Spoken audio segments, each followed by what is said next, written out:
All right. Hello. Are we live? Can you guys hear us? Um, um, Hello. We're here.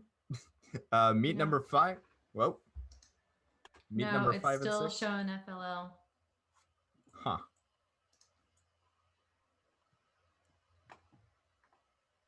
Uh, People say they can hear us. They can? They can hear us. Oh, I can see it now. Okay, it updated finally. Sorry, Hey, guys. you're good. Yeah. Sorry. Sorry. We had a couple of technical difficulties in getting the stream set up today, but that's okay. We're going now. I'm excited to be here. I'm here. Miss Ingrid is here. We're very excited to get to talking about meets number 5 and 6. Yes, so we had quite a few teams that participated in meets 5 and 6, and some did double time and they played 1 week and then turned right around and played the next week. And then some folks were like, you know what, we got to take a break on one of these and do some serious work on our robots, or at least warm our fingers up, because gosh darn it, it was really cold then. So Yeah. I'm really proud of you guys for the accomplishments that you've made over the past few weeks, as well as thank you for submitting all your videos. Really do appreciate it. So let's move on to our best debut. Yeah. So this segment is about teams that have played their first match of the season. This is either a rookie or veteran team. And it's basically they come out with a bang, basically. So our best debut is a rookie team in Broken Arrow, Oklahoma. Team 18802, the Robo Renegades. Their best match, they scored 213. So welcome to the 200 Club. That's a good way to get started. So let's take a look at that match.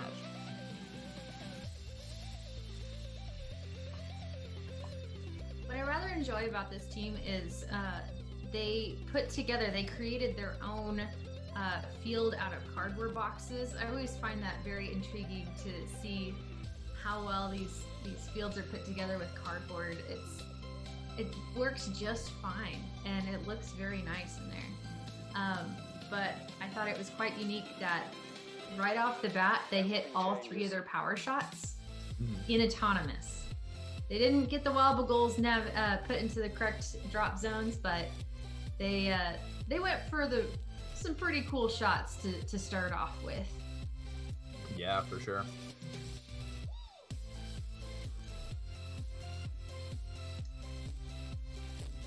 And throughout this match, throughout their matches from what I saw, they were mostly hitting high goals. And in this match, they managed to make 13 high goals throughout the entirety of driver control period. That is pretty good, especially for first meet. Like it's a good way to get started for sure. And I'm not 100% certain how many members are on the team, but I see 3 here. There could be more that are involved, but I mean, this is really impressive for a rookie team that has never played in a live event before. They're just really going at it, and especially if their team is like 3, maybe 4 people, it's just really impressive what all they are able to achieve. I also feel like it's interesting to note they have a dual wheel shooter, so they have a wheel on both sides of their shooter, and that's not a super common design. And I think that's actually the first time I've seen that. I've actually noticed that on a robot, but this season. But it seems to be working well for them. So what's the benefit of having a dual wheel shooter? Well, it depends. The benefit of doing a single wheel shooter is it sort of spins the rings. A dual wheel shooter, you might want to actually set those wheels to be 2 different speeds, but you might be able to, push the rings harder. Like shoot them out with more force using a dual wheel. Huh. So yeah.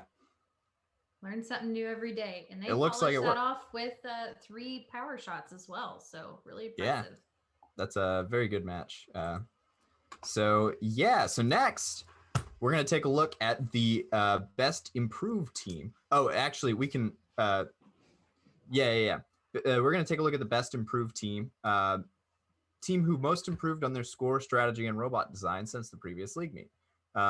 So we've got a couple of teams for one for meet 5 and one for meet 6. So for the first one, Team 5553 Robo Comets, 10th year veteran team from Bishop Kelly in Tulsa, Oklahoma. And for the second one, it's going to be Team 18274 Project Paradox, which is a rookie team from Inola. So let's take a look at the Robo Comets match.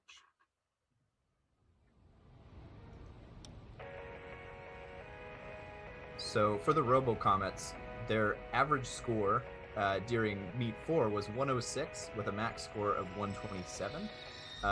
In Meet 5, they got an average score of 118 with a max score of 156. And then continuing with that trend, in Meet 6, their average was 134 with a max of 174. So keep going up and up. Yeah, they've been consistently getting better each meet week, either by adding in some more high goals or making sure they get those power shots towards the end. I think their autonomous has been rather consistent the whole time. So I've noticed that their intake mechanism has changed over the course of this season. And so it could be that this intake mechanism allows them to pick up rings more efficiently and maybe quicker. Likely it's a more efficiency thing because picking up those rings can be quite difficult and they like to get jammed real easily. So the better that you can pick them up, the faster you can get those rings spat out.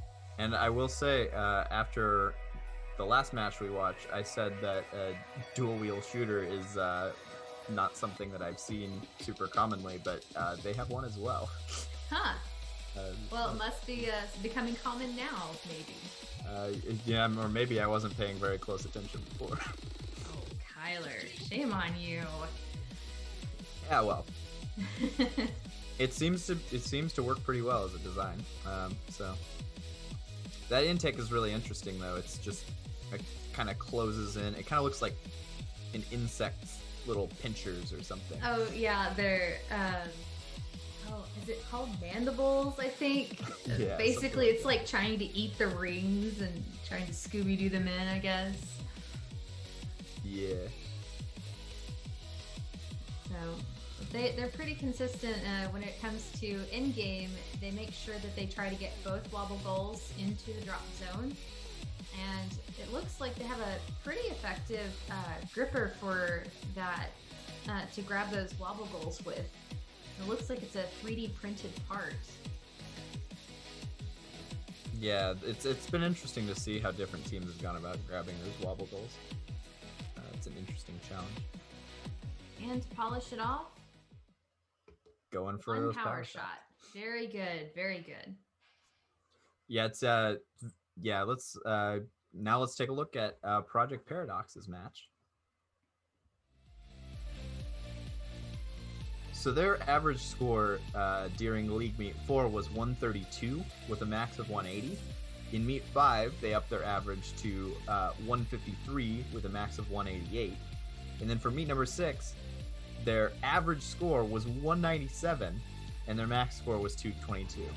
So a nearly 200-point average score by League Meet 6, which is very good, especially for a rookie team.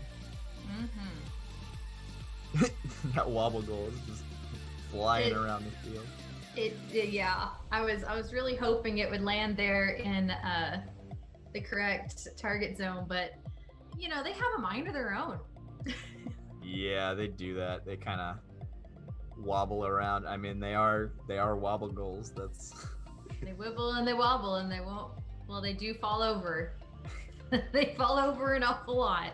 Yep. Interesting that they're going for the technique of pick up the wobble goal at the very beginning of the match and kind of carry it around. Well, it sure does save you some time. And as long as you have that wobble goal on the correct side of the field, basically on the tower side of the launch line or in target zone A by the beginning of in-game, then it's a perfectly valid move. It doesn't mean that you're starting in game early, Yep. which would have been penalized. But this year, it does not matter one bit. So if it saves you some time, why not? Yeah, for sure. And one thing that's kind of cool about this robot is they're going all over the field and they're shooting from all different points. Like a lot of times you see the robot will kind of go and always shoot from the same spot, but they've kind of shot from the right side of the field and from the left side of the field. That is going to come in handy very much so when it gets to traditional live play, because you're going to have to be able to shoot from just about anywhere in the field, considering most robots might take up the same shooting spot, and so you have to share that shooting spot with someone else, or it would benefit you to be able to move around the field and shoot from different places, just so that way you don't end up with potential blocking or getting bumped in any sort of way or being in any serious traffic areas. Yeah. It's interesting that they went for the power shots before grabbing that second wobble goal. A lot of times teams will get both wobble goals and then take the power shots. So well, it might be that they find it could be that it was much more convenient, like as you're traveling there, shoot the power shots, then grab that wobble goal. There's a lot of game strategy that I'm seeing develop throughout all these different teams, is trying to make the most efficient use of their time and their driving, because you're really going to need it when we get into these live plays. So up next we have a question for the question box. So I guess I can ask you the question and then you can answer it.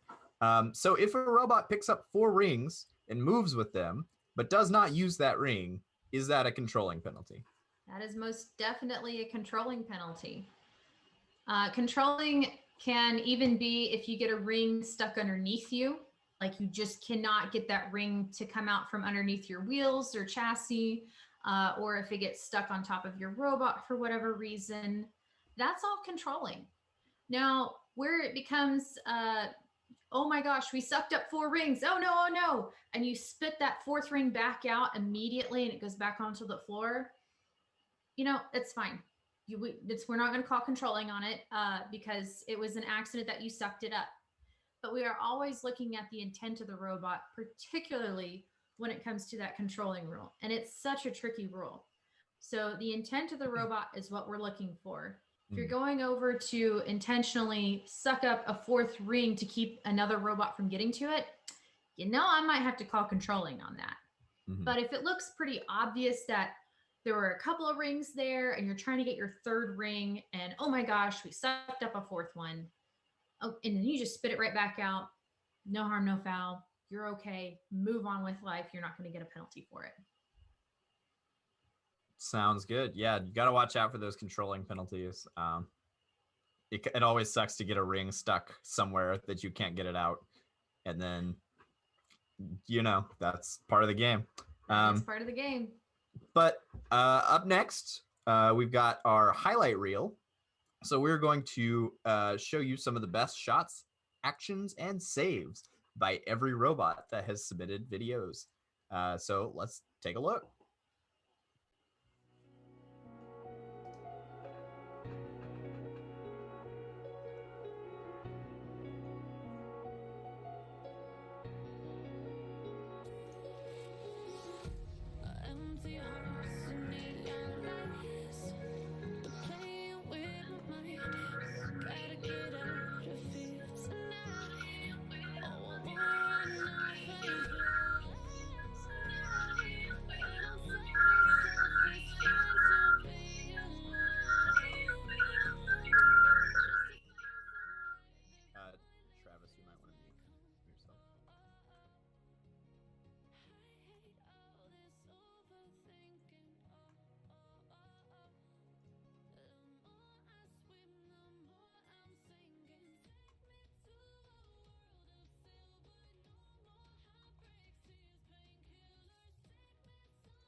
that was pretty cool.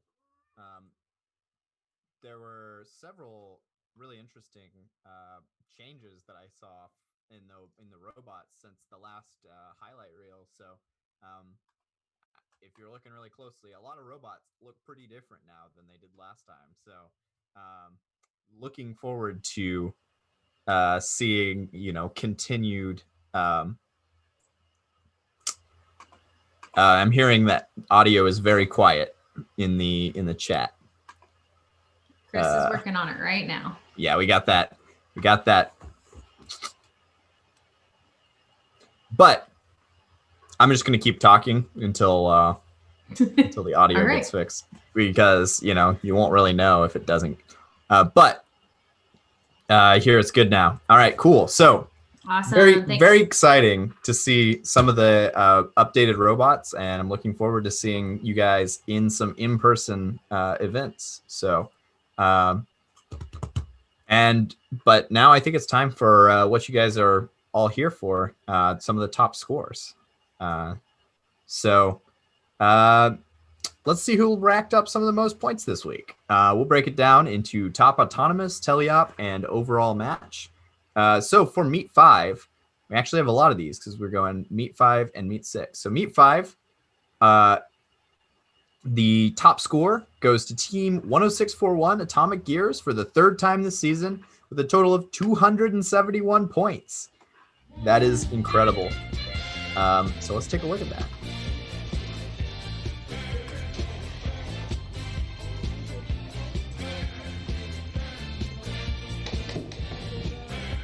I think what Atomic Gears has been trying to achieve is making sure everything is accomplished in their autonomous. Anything that could potentially be on the field in use, and as you can see here, they used 3 of those rings in the starter stack, and then they used the 4th one, and they were effective in scoring all that. I think it's entirely impressive. But it seems like they might have ran out of time and couldn't get to that second wobble goal. But still, I mean, it really, I've seen a couple of teams really strive to get that autonomous to be just absolute perfection and use everything available to them. It'll definitely be interesting to see how the autonomous works out in person, where you have 2 robots doing things. I think that might be what they're planning ahead for, where the second robot would take care of the second wobble goal. But that would be really good. We'll have to see. I have a feeling that quite a few robots are going to have definitely more than one autonomous available for both sides of the field. Because, of course, I think you have to have basically a blue autonomous and then a red autonomous, because the fields it's mirrored on each side. Mm-hmm. So you automatically have to have 2 autonomouses if you want to do anything in autonomous. Mm-hmm. But also, that working together aspect of it gets really interesting, especially in this year's autonomous challenge. So it'll be really interesting to see all the teamwork that goes into play. But yeah, Atomic Gears here just going at it with the rings. They're just shooting those like crazy. I think in this match, let's see. Oh, I didn't write those notes down. Let's see. And I don't have that available. Darn. I think they had, on this match, I think they had 21 high goals. I can't remember 100%. That's still a whole lot of high goals. That is a lot. An impressive number.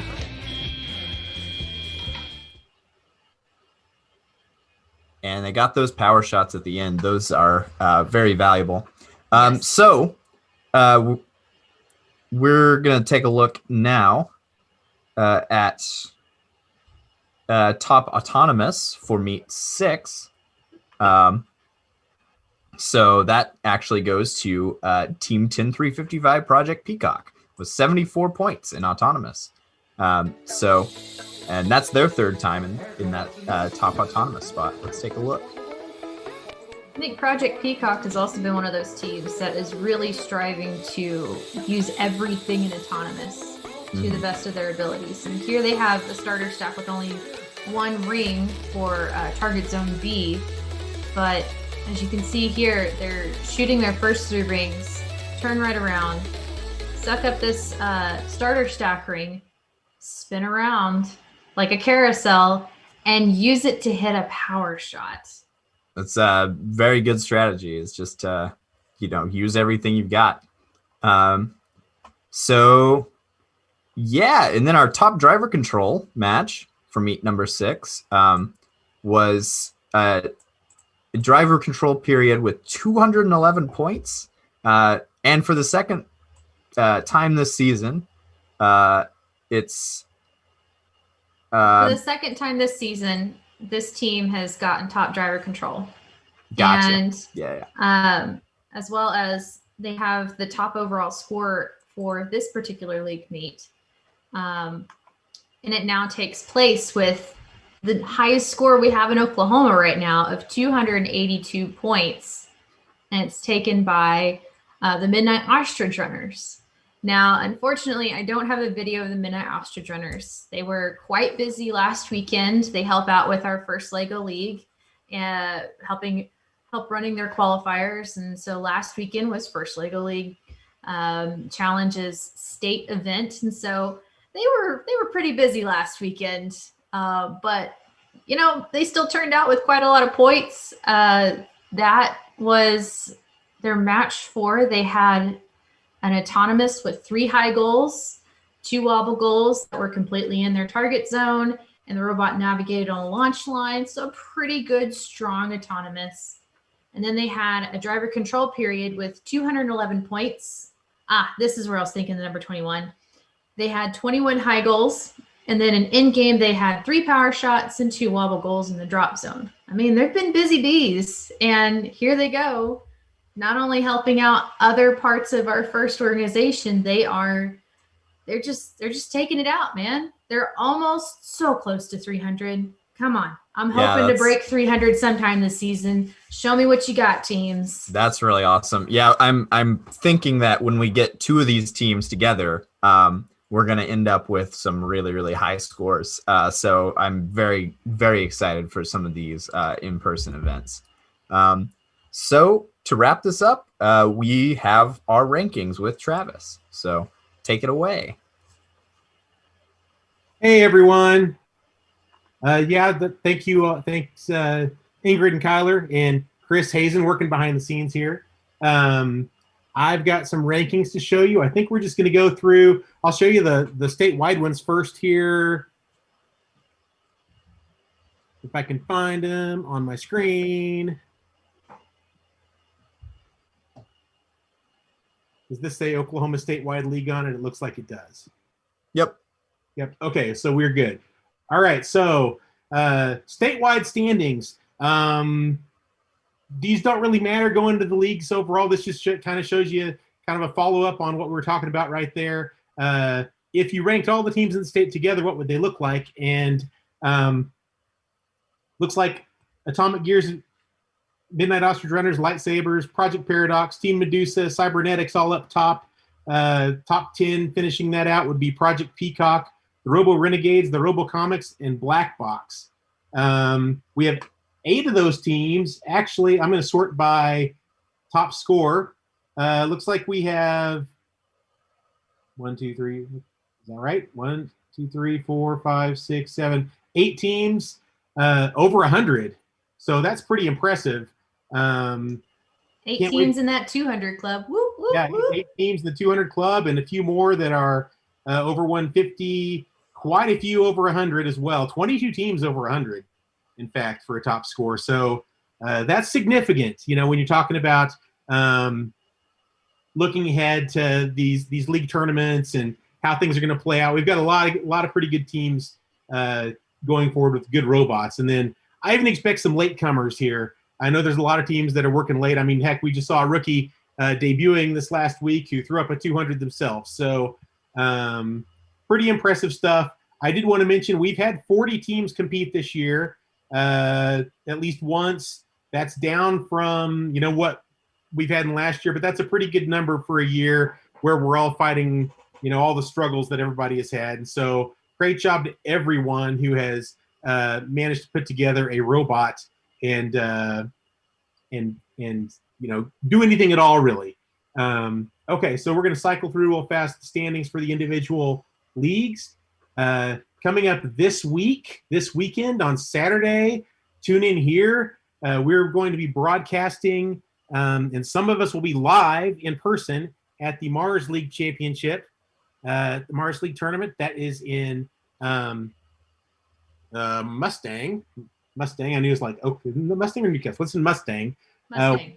So we aren't able to allow spectators to come. It's just going to be the teams there. But you can tune in on the First in Oklahoma Twitch stream here and see what all's going on. And so, we have 11 teams competing. They actually had judging last weekend. That was fun. It went actually really, really well. It was all via Zoom. And so if you want to chat with any of those teams about what to expect in a Zoom judging session, you can do that. But it's basically, I'll just give you a quick rundown. You basically have an interview in the morning and a follow-up interview in the afternoon with the judges, and you'll find out the results at the competition. We'll announce those during the playoffs. So we've got the Lightsabers and Cybernetics here at the top two teams, followed by some of the Mustang teams, Radical Robotic, Team Clutch, then Atomic Shock, Monsters and Mechanic, Gears of Liberty, Making Stuff Move, and the Nightmares have all competed so far. And then Crossings and Warrior Bots will be competing with the Robot Live. They've not had the chance yet to compete in a remote event, but if they build a good robot, they can still get picked for sure. So that's good. I'm going to cycle through the rest of them pretty fast. Venus League, Project Paradox and Project Peacock, the project teams are up at the top, followed by Robo Renegades, Thundercat and the Chargers. And then we have quite a few teams that haven't been able to play yet, and a couple of those have dropped out, but some of them are actually working on robots and plan to attend the Venus League event. The Saturn League, Atomic Gears, Medusa, Black Box, and Leviathan, System Overload are all over 1,000 RP, and Revolutionary Robot, Lab Rats, and RoboCats are all not too far behind there. In fact, all these teams are looking pretty good. So that should be a pretty challenging Mustang Saturn League event. We have the Neptune League, which is the Ostrich Runners, RoboComets, and MIT, all up there at the top, followed closely by Quantum, Mousespit, Project Agnazab, which is the anti-Bazingas, I guess. They're the sister teams there. Techno Pickles and the Bazinga Project. You got Inside Joke, Commando Bots, and Juice Box all going there too. So that'll be fun. And then we do have one remote tournament. We may have a few more teams in this one. Right now we've got about 6 teams, a couple of which have competed. The Lego Queens are at the top of that league right now, followed by Newt, 0613 Gorf, and the Rockettes have all played at least one match this year. So that'll be a remote event, and all these other ones are scheduled to be in person. We're really excited. We're going to be following safety protocols. Several of our volunteers are getting vaccinated. If they've not already got vaccinated, they're getting vaccinated soon. And so that'll help out. If you're over 16 and you're a student, you're actually eligible to get vaccinated, I believe, right now, because you're in a educational environment. So be sure to take advantage of some of that stuff when you can get signed up.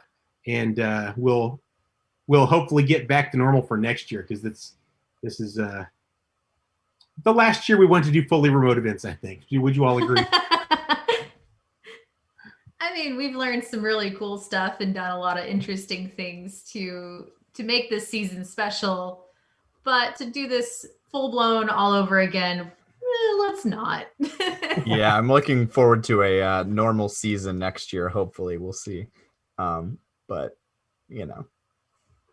it's been fun. Honestly, it's been a pain, but it's been fun. So yeah, really, everybody has done a fantastic job. Thanks to all the volunteers who put in so many hours to make it work. And we still have a couple more remote events, but we're through the majority of them. So Hopefully, besides those, we'll be live.